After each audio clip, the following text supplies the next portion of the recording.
Accident ঘটেছে। তো ফোনটা পাওয়ার পরে আমরা বাসা থেকে রওনা দিয়ে আস্তে আস্তে আমি আর মানে আসার পর আর জীবিত পাই নাই। হসপিটালে আসার পরে ওখানে আর এর আগেই মারা গেছে।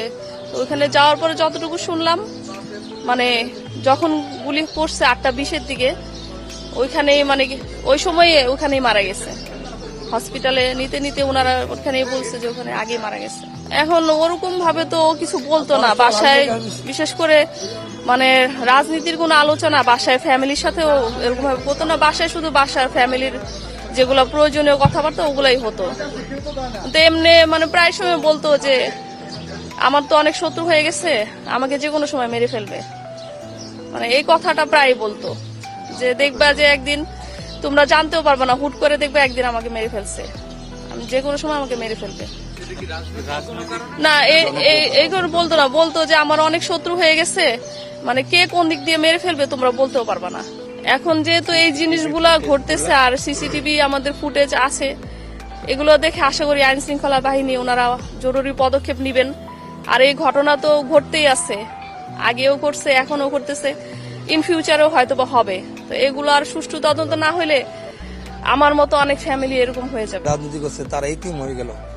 আজকে যতগুলা সন্তান আছে এই যে দেখতেছেন আপনারা, যারা আরো আছে কারণ বাজাতে আজকে আপনার প্রতি ঘরে ঘরে যাবেন, আজিজুর রহমান মুসাব্বিরের হাতে গড়া ফ্যাসিস্ট আমলে প্রত্যেকটা ছেলে তার জীবনের ত্যাগ স্বীকার করে আজিজুর রহমান মুসাব্বিরের নির্দেশনায় জীবনের ঝুঁকি নিয়ে ফ্যাসিস্ট আমলে ঝাঁপিয়ে পড়ছে।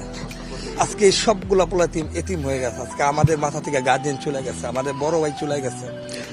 আজকে 17 বছর ফ্যাসিস্ট আমলে সংগ্রাম করে আজকে যখন ফ্যাসিস্ট বিদায় হইল, তখন আজকে আমাদের এই দিন দেখতে হইল। আজিজুর রহমান মুসাব্বির এই ফ্যাসিস্ট সরকারে বিতরণ করার জন্য সর্বোচ্চ ত্যাগ স্বীকার করে আজকে যখন ফ্যাসিস্ট চলে গেল, আমরা আমাদের ভাইকে হারালাম। আজকে আইন শৃঙ্খলা বাহিনীকে আমি বলবো যে যারা বিএনপির জন্য গত 17 বছর ত্যাগ স্বীকার করলো, বিএনপির সবচেয়ে বড় অ্যাসেট আরেকটা আজিজুর রহমান মুসাব্বির তৈরি হবে না বাংলাদেশে, আরেকটা মুসাব্বির আসবে না। আরেকটা মুসাব্বির যে সর্বোচ্চ জীবনের ত্যাগ নিয়ে পরিবার সংসার সবকিছু ত্যাগ করে দলের জন্য পরিশ্রম করছে, দলের জন্য খাটছে, জীবন উৎসর্গ করছে। আজকে ফ্যাসিস্ট আমলের পরে 5 তারিখে পরে যখন সবাই বলতেছে বিএনপির অবস্থান ভালো, নির্বাচনে ভালো অবস্থান করতে পারবে, সরকার গঠন করতে পারবে, এতেই অনেকের চক্ষুশূল হয়ে গেছে। তিনি অনেক জনপ্রিয়তা আজকে তার কাল হয়েছে। আজকে অনেক শত্রু, অনেক ধরনের লোক, তার সেই আতঙ্কের কারণ ছিল তার জনপ্রিয়তা। সে জানতো তাকে সরাই দিতে পারলে অনেকের পথটা ক্লিয়ার হয়। আপনারা সাংবাদিক ভাইরা আছেন, আমরা আকুল আবেদন করব, আমরা এতগুলা সন্তান তেজগার ধারা ডাকারসি ঢাকা মন্ত্রীর সন্তানগুলো আপনারা সুষ্ঠু তদন্ত করবেন। আপনারা একটা তদন্ত করতে পারেন, ক্রাইম ইনভেস্টিগেশন করবেন। এটা কত বড় হাত আছে, কোথায় আছে, কারা এর ভিতরে জড়িত। আমরা চাবো বাংলাদেশের সকল প্রিন্ট মিডিয়া এটা আর পুঙ্খানুপুঙ্খানু বিচার করে সর্বোচ্চ ক্রাইম ইনভেস্টিগেশন করে এটার ভিতর পর্যন্ত আপনারা যাবেন।